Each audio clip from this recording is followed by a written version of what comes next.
We gaan naar Alexandrië en Halicarnassus voor 2 van de 7 wereldwonderen.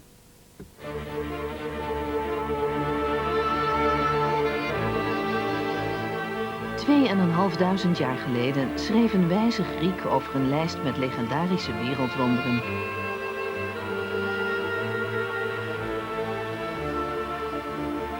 Wat je in je geest ziet, kan nooit verloren gaan.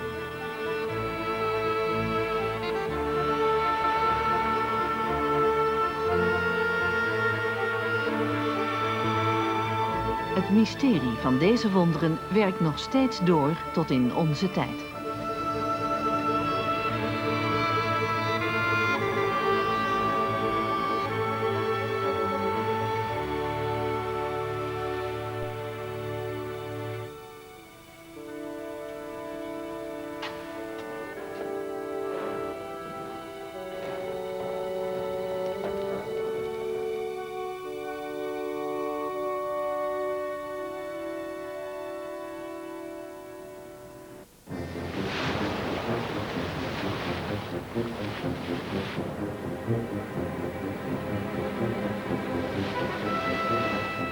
The captain's searching for a safe harbour. He's looking for Alexandria in Egypt, on a low and dangerous coast. The currents here are tricky.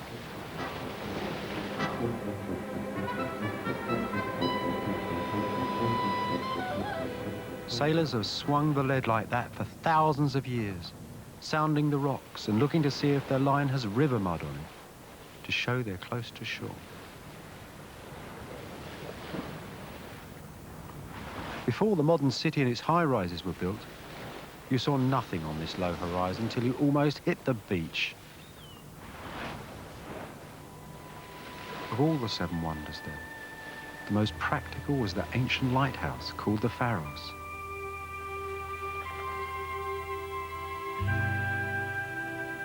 It stood here. Built around 285 BC, it was one of the 7 wonders of the world.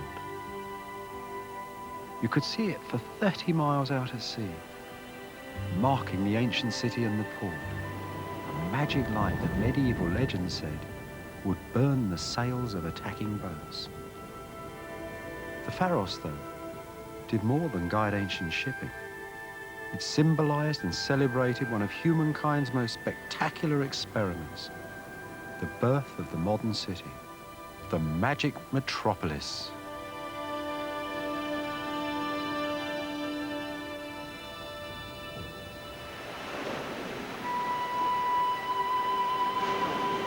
Once, the long, low coast of Egypt held just a few small fishing villages, some rocks, some sandbanks, and some basking seals. Then, Alexander the Great arrived. He was making an empire that would stretch from Egypt to Afghanistan. Alexander loved cities. He liked founding cities. He founded 17 cities that he called Alexandria. He had a very interesting attitude about cities and architects. A young man came to see him once called Dinocrates. He said he had a great idea for a city. He said, "I'll get a landscape and I'll carve it into the likeness of you, Alexander, and in the palm of this figure will be an entire city called Alexandria." Well, the idea was that the clouds would form around the statue's head and the water would run down the veins in the arm and feed the city. Alexander looked at the plan. "I like this boy," he said. "I like the way he thinks." But the city isn't going to work, because the true blood of a city is not water down the vein, but trade. So when Alexander founded a city, he thought about trade. Look, I'll show you what I mean. The first thing Alexander thought of was a big square marketplace, and he put it right on the beach between the Nile and the sea. That's the coastline along there. And then he worked out the various quarters of the city, and he put a huge wall around the whole thing. Within 20 years, Alexander was dead, and the architects had moved on a bit. They put a causeway from the marketplace to a little island off the coast. They put a great crossroads in, and at the centre of the crossroads, they put Alexander's tomb. He died and was buried in his city. So the city really, which was full of wonders, walls, palaces, anything you can think of, had two special wonders, the lighthouse on the island and Alexander's own tomb. Think of what the man had made. He'd made a city after his own ideas. This was a city full of Egyptians, full of Greeks, full of Jews. It was a multicultural, modern city, and it was full of wonders, full of temples and palaces. It was a new city for a new age. The list of 7 wonders was made in this revolutionary new age. 2 of them, 2 urban wonders, the Pharos lighthouse and a king's tomb, a mausoleum by the sea, were subtle symbols of these cities' faith and trade, their anchor and advertisement. Ancient Alexandria, though, is buried now beneath a modern city. So there's not a lot to see of the ancient fizz and fury, of Alexander's world. And what there is in the museum.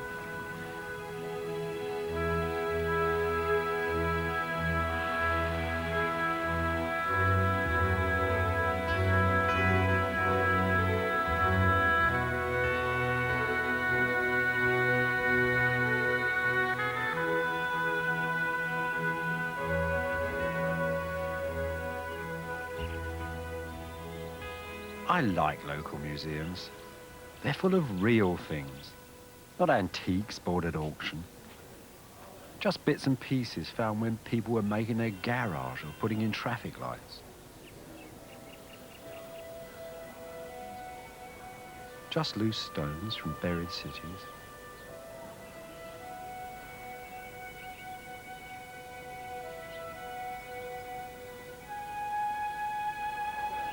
He's nice, isn't he?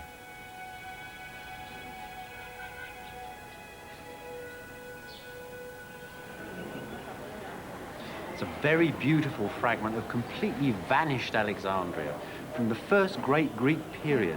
It's made by a Greek. Even the stone comes from Greece. Everything went past the lighthouse. Marble, slaves, silk, jewelry, wheat from Egypt. This was the beginning of El Dorado. This is the finest work you can possibly get. Practically all vanished.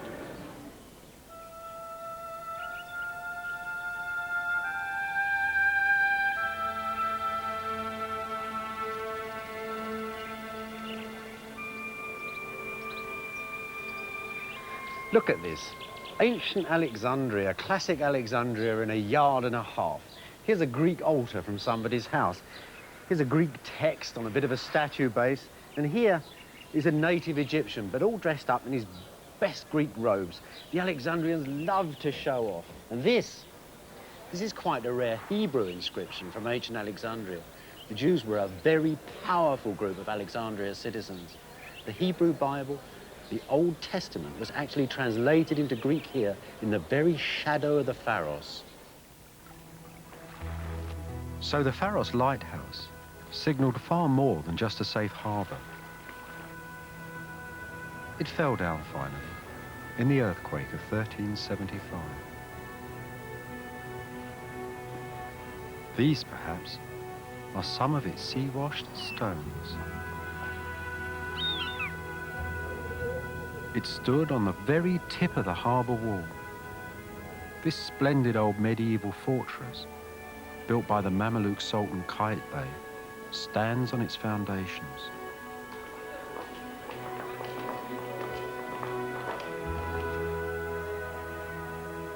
The Pharos, though, was at least 5 times higher.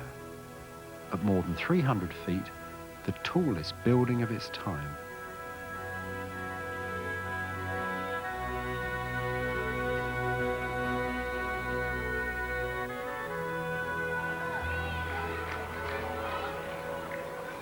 Today, children come here on trips from school.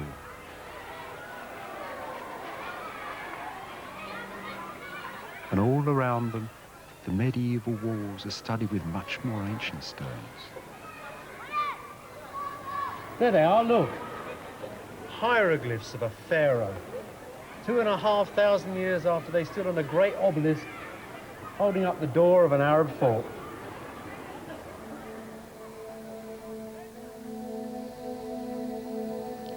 Right in the middle of the fortress, they built a mosque. Now, the interesting thing about this mosque is that it isn't orientated like most are to Mecca. This stood on the foundations of an ancient lighthouse. And so it stands north, south, east and west, like the old lighthouse did.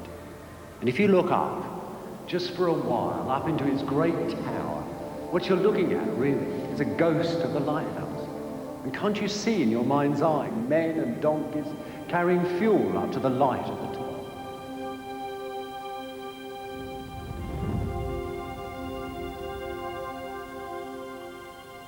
There is a place, though, where you can still see an ancient lighthouse, well preserved and standing to this day.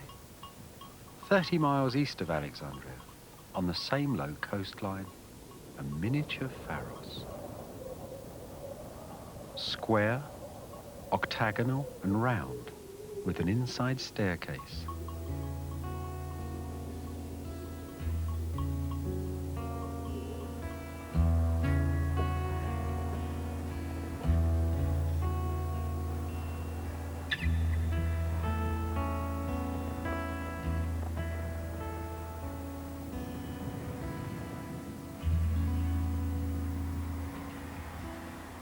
So this is what the real lighthouse in Alexandria looked like, just 10 times bigger than this one, with a few statues and an inscription.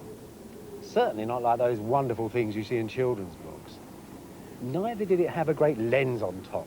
You often hear stories of how they had a magic lens which could focus the light and set enemy ships ablaze.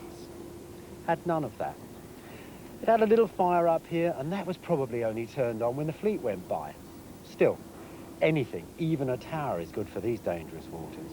But you know, this lighthouse wasn't just for ships.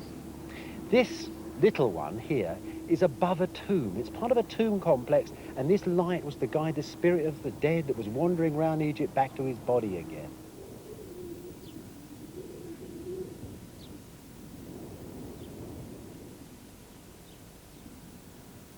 And this just a little while after the great lighthouse was made. So as they started that lighthouse on the island of Pharos in Alexandria, those people were saying, look at our new city, how proud we are of it, of its wealth and riches and wisdom and learning. This lighthouse is going to give a new light in the ancient world. So the great lighthouse, its lantern shielded with sheets of glass, became the symbol of the city. But all was not well inside the magic metropolis. With the city's dazzling mixture of faith and customs, many Alexandrians felt very lonely and uncertain. It was the birth of a peculiarly modern alienation.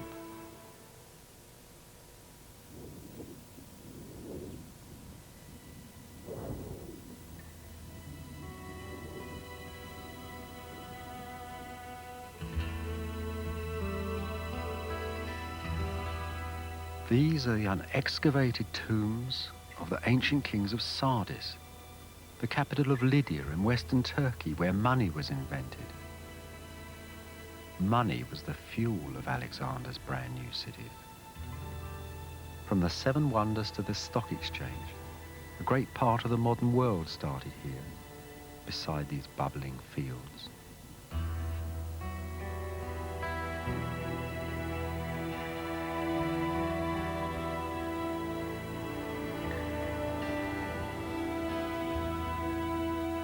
The city of Sardis stood at the end of a legendary trade route that ran east to Persia and the Silk Road, with merchants, mercenaries, and kings like Croesus, whose legendary wealth came from the gold taken, it is said, from a little stream that ran down from the hills right through the city's ancient marketplace.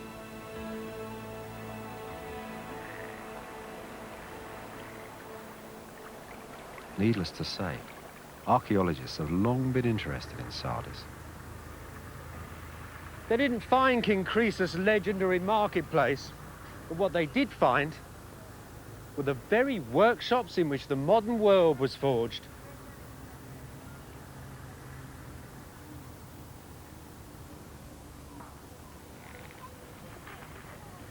When modern archaeologists dig sites like this, they always sieve all the dirt they take away. And to their amazement, the archaeologists working here found little pearls of gold turning up in their sieves. What they'd found wasn't a marketplace. It was the very place, the smelting places of the gold from the little stream. What was going on here, you see, was in these little hollows. They were putting all the gold and the wood, and it was melting down, and they were taking out these big slabs of gold from the bottom. Now, this had been going on for thousands of years. That's not difficult. What happened next was revolutionary, because you could never control the purity of this gold. It had lead, it had silver, it had all sorts of things in it. But the people here, for the first time, made pure gold. They took this lovely golden substance, they beat it flat, they mixed it with salt, they put it in pots, and they cooked it.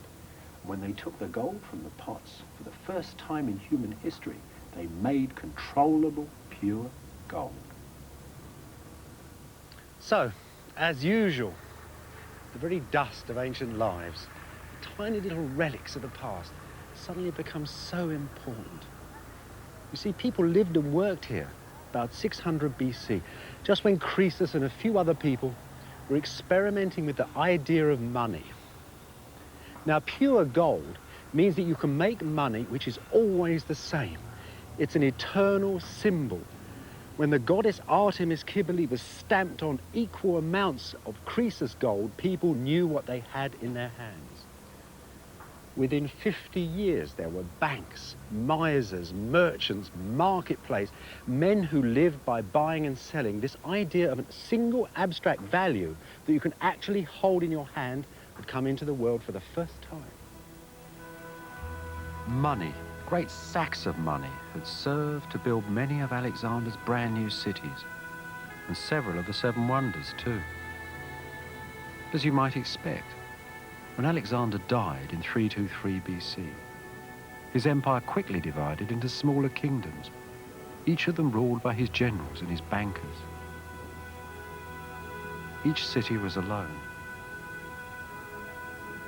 The city's walls became the city's armor, became so large and so magnificent that some of them were counted as wonders in their own right.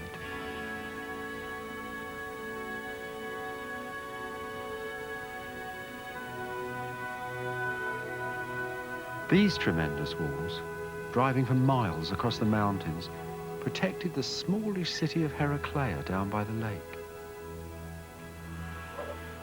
They were enormous monuments to a general ancient insecurity.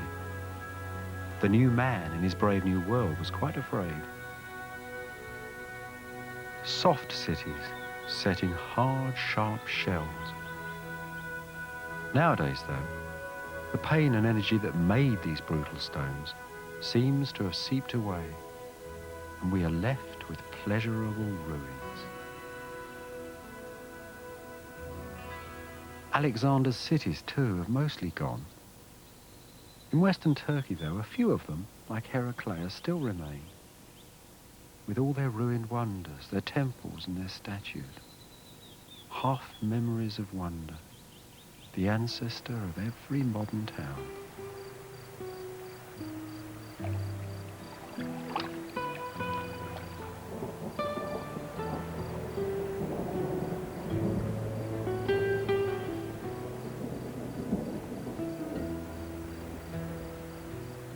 Priene in Western Turkey is the best preserved of all the Hellenistic cities.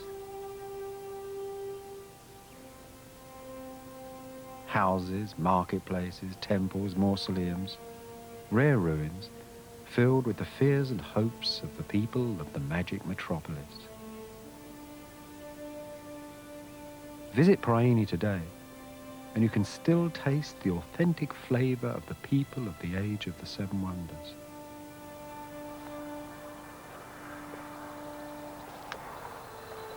There's those great dark walls again, guarding the beginnings of the modern world. The people of the town thought that Alexander once slept in this house. After Alexander's death, you had to wear white to come into his house. You see, this isn't just Alexander the Great slept here like George Washington slept here or something. In those days, your heroes became gods. So Alexander's house became a shrine. And that's a great altar over there. They found portraits of him and marble offering tables and all the rest. But nonetheless, It is a genuine Hellenistic house from the time of the Seven Wonders period. Normal family dwelling with 2 stories, very high rooms, very small rooms, very dark, with small windows, not much sunlight coming through. Not a very homey place, in fact. But then in these great cities, home, the front parlour, was the middle of the town.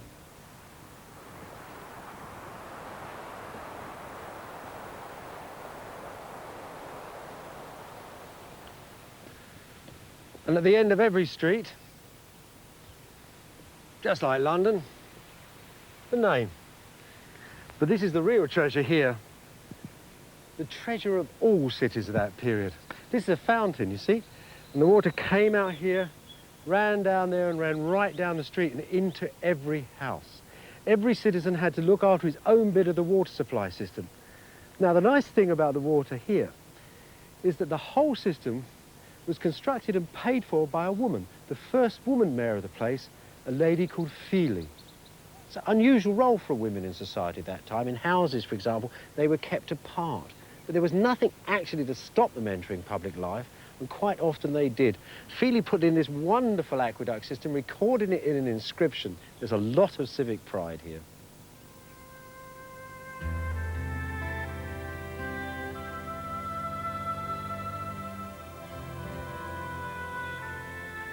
The oil of these cities was money.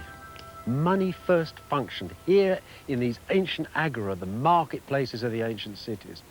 The cities rented out all the shops along the side. They controlled the prices, they regulated quantities, they looked after the markets. What was for sale? Well, food, slaves, and imported goods. And these great marble colonnades, well, this is where the ancient citizens, the free men, just strolled to sniff the breezes.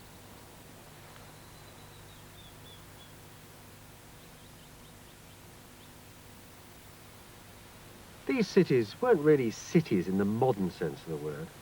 Nothing industrial was ever made here. There were writers and artists and thinkers and people like that in very small numbers.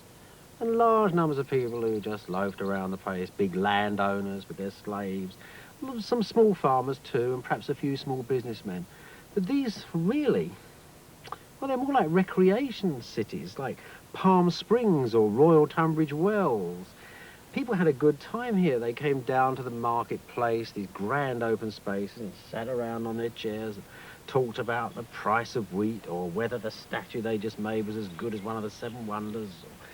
And if you were very rich and you subsidised the poor for grain, you might get your name on a stone or even a statue if you were mayor or something. It was a good life. It was one that lasted for nearly 1,000 years.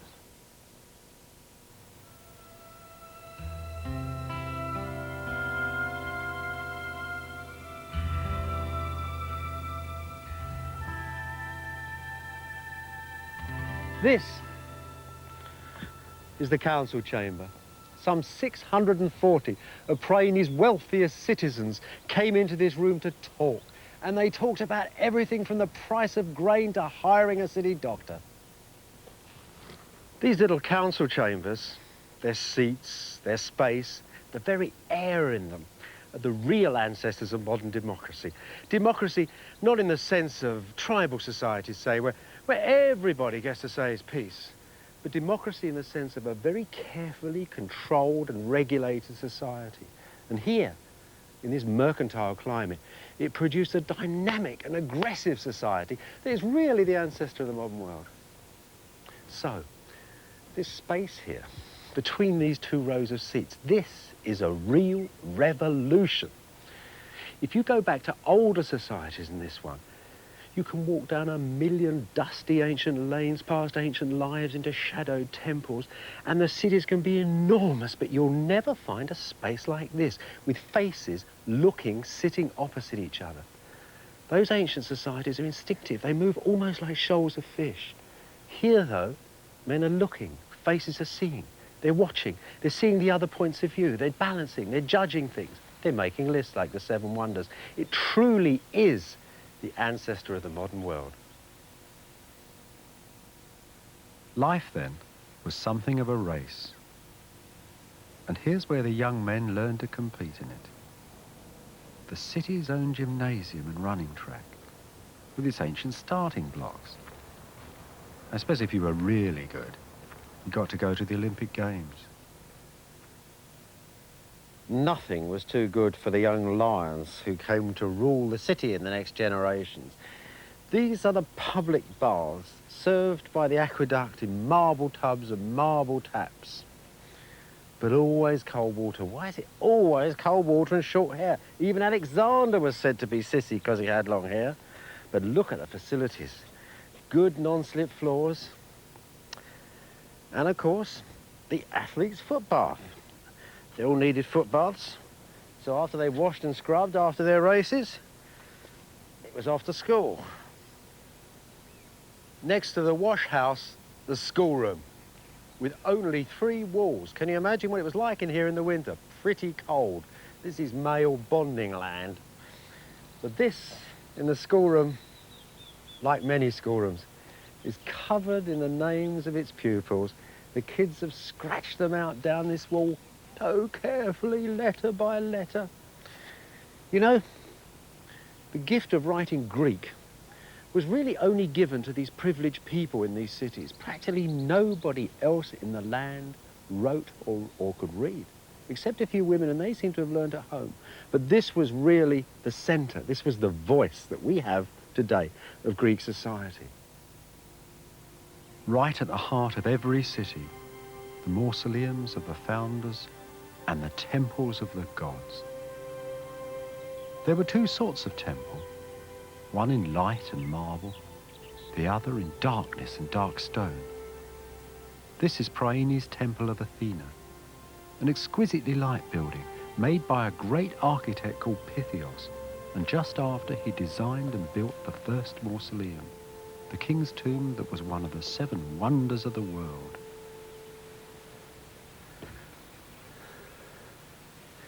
You know, the thing about Pythios' genius is not the fact that a guy designed a Greek temple with a pitched roof and lots of columns down the sides. People have been doing that for centuries. It's the care, it's the minuteness of the detail that's so clever. Look, he's just come from building the mausoleum, and he's gone back to that most classical, simple form of the temple. And this bit, for example, is 65 feet up in the air. And just look at it. It's correct in every tiny detail, like a printed circuit, but like the most beautiful printed circuit you ever saw. Genius is in the details. That's what this man is doing, an absolutely classical exercise in perfection.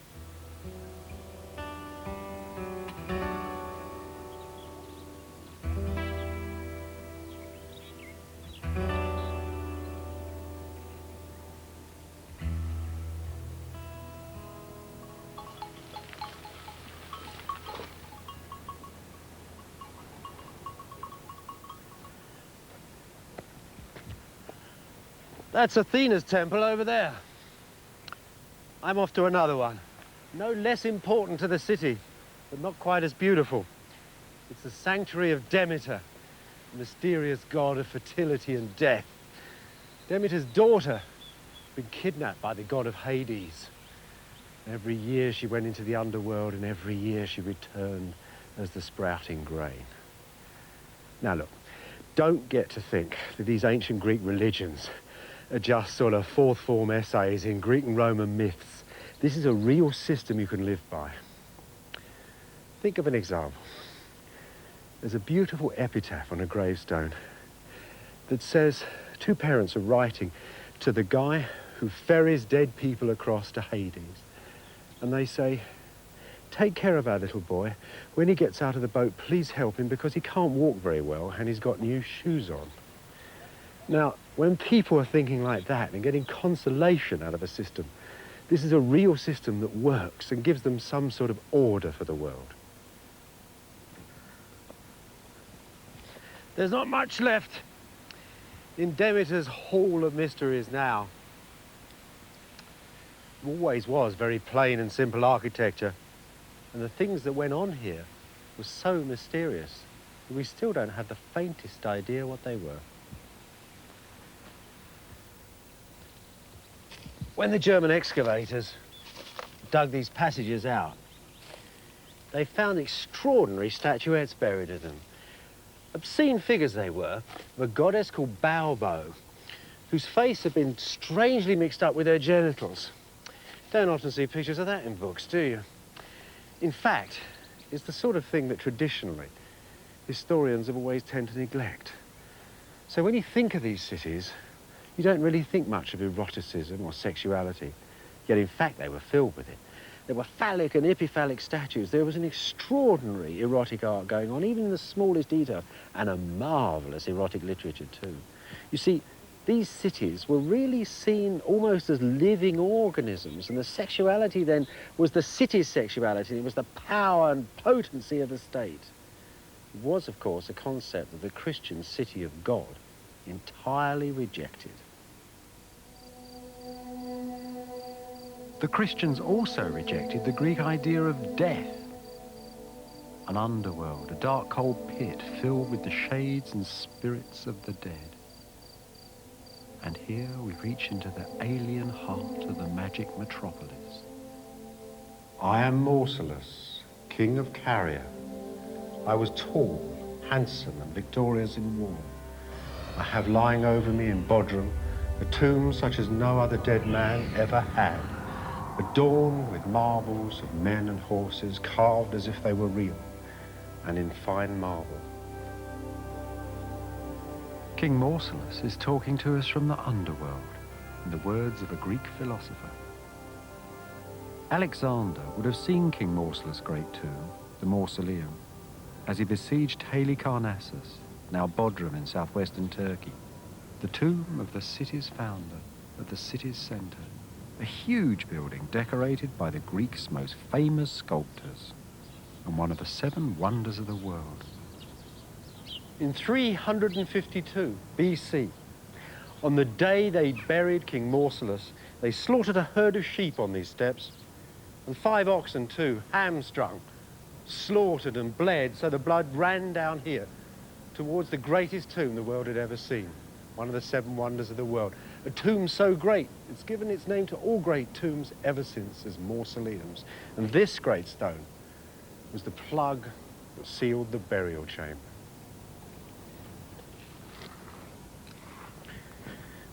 They used to say, ancient writers, that King Mausolus's tomb seemed to hang over his city in a silver cloud, but now it's completely floated away. And there's a mark here that gives us a clue as to where some of it had floated. See this? This puzzled classical philologists for years. In fact, most British people over 50 could tell you exactly what it was. It's the mark of the British War Department. The mausoleum was found by a British professor. It was excavated by a man from the British Museum and the British Navy and the British Army with the help of the British ambassador in Constantinople. They loaded 218 crates of marbles onto HMS Georgian. The man from the BM put it like this: "The hold is nearly full," he says. "We still have room for sculpture on the deck, but it might be necessary to load off the guns at Malta." Not all the mausoleum had sailed off to London, though. Mausolus had left a vast amount of ancient stone behind him. Long before the archaeologists arrived, much of it had already ended up as the property of the Knights of Malta, at their great Crusader castle in the bay, the Castle of St. John. Right through the 15th century, the knights sucked the old city into their fortress. Every wall of it is made of ancient buildings. Look, this is how you can see some of these reused blocks have actually come from real Greek temples. That round thing there with this little scalloping edge, that's a slice of a column, like salami, and that's a pretty good analogy because this is an Italian knight there. See his coat of arms? And above it, to protect his coat of arms, 2 more bits of temple set into the wall. The top one was used by the knights to keep the weather off of the inscription. If you look under there, it tells you the name of the knight, a man called Angelo Muscatola. This is the Italian tower, and it was built in 1436. That's some 60 years before the knights started to take the mausoleum to bits. So for fragments of the mausoleum, we have to look somewhere else in the castle.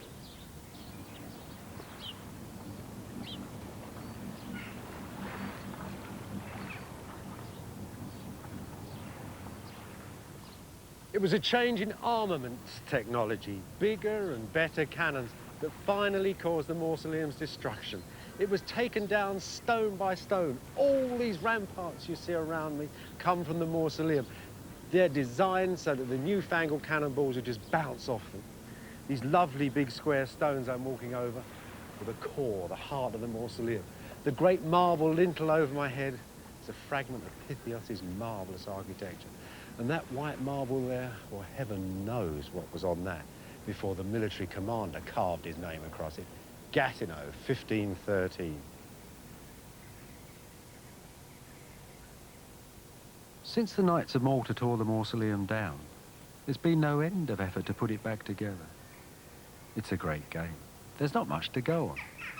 Just a confusing Roman text, the fragments of its architecture that were taken off to London, and the work of archaeologists.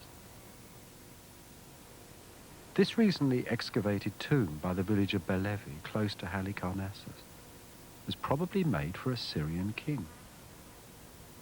It looked much like the mausoleum and was built about a century after it. Here you can see something of the mausoleum's real size. The detail is superb, though Pythios' mausoleum was probably even finer.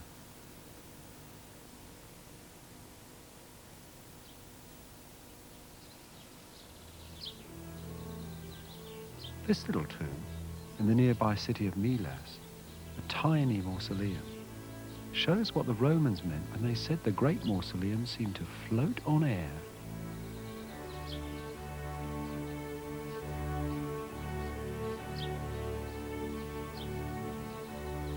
That ceiling's really clever. Lots of stones all keyed together. One of Pythios' most original ideas.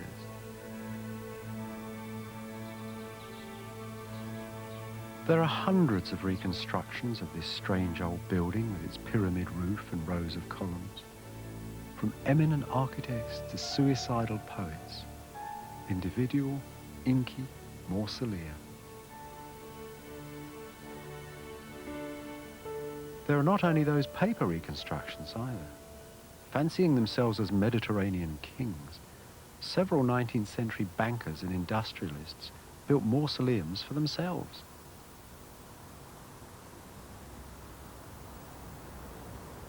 The 19th century architects who were really involved in historical style. The mausoleum stood for a symbol of architectural excellence. It wasn't only tombs that were modelled on the mausoleum either. Many are high-rises, but they don't hear much about that. After all, who wants to be told they're working in a tomb? Anyway, this mausoleum here, the most expensive single tomb in Highgate Cemetery, was designed for a banker called Julius Beer.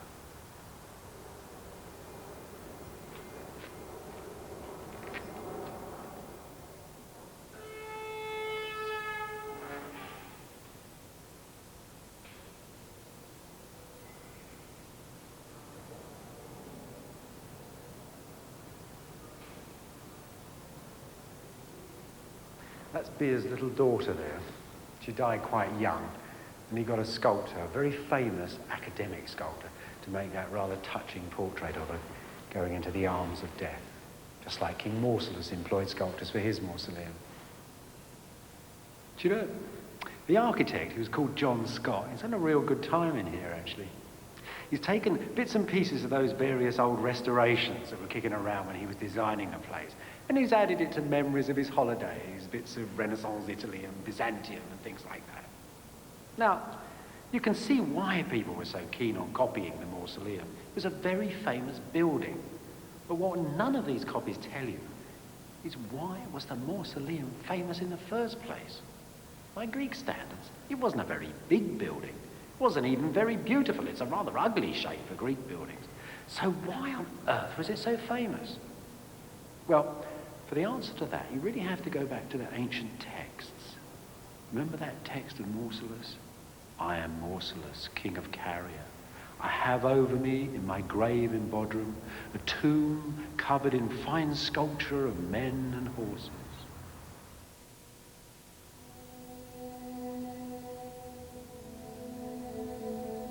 Amongst the fragments of the mausoleum sent off to London are pieces of the oldest Greek portrait sculptures in the world. See how powerful the image is. That's a real person, or at least an individual magnified, ennobled and enlarged. For the first time, men and women, not marble gods, were set amongst the shining marble columns. These sculptors told their visitors, this could be you. That's why the mausoleum was counted as one of the 7 wonders of the world. It set the citizens of the magic metropolis walking tall.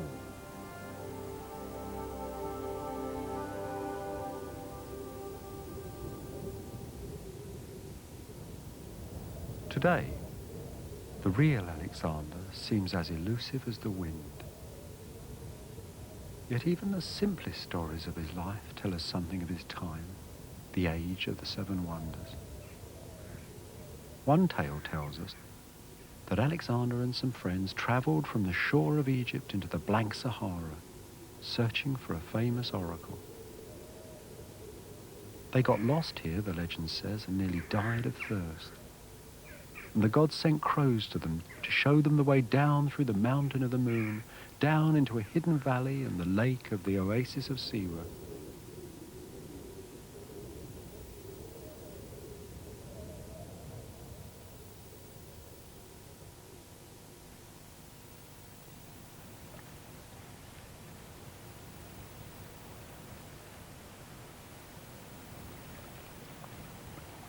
And at its center, amidst the waving palms, the temple of the oracle.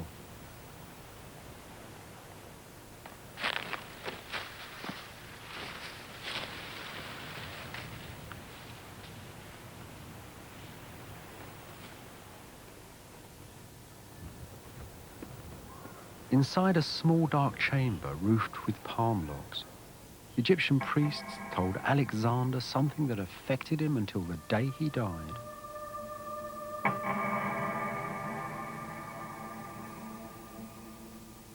No one now knows what it was, neither will we ever know.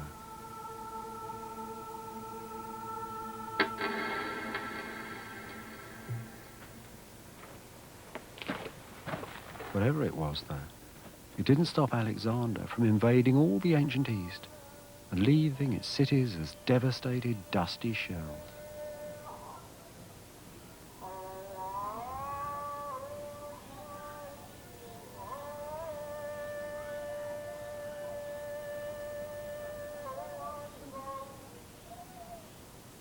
Sure, people still lived in them after Alexander's time, but they'd been changed forever.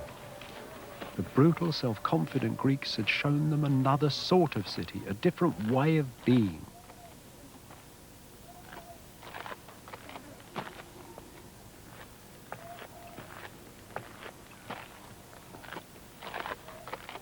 Yet this story of the journey into Siwa shows Alexander himself desperately searching for the old securities.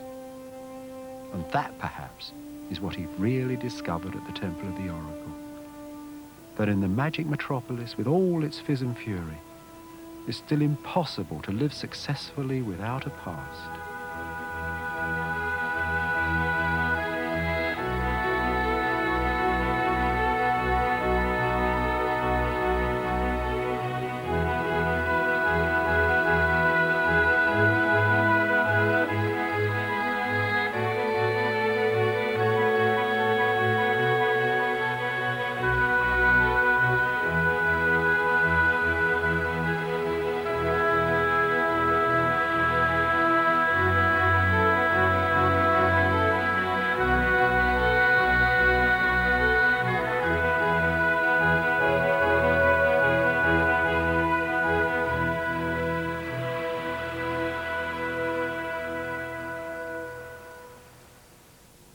De hangende tuinen van Babylon en de tempel van Efeze zijn de wereldwonderen van volgende week zondag, om 11:10 op dit net.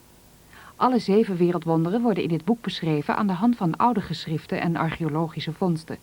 Verkrijgbaar bij de boekhandel voor 49,75.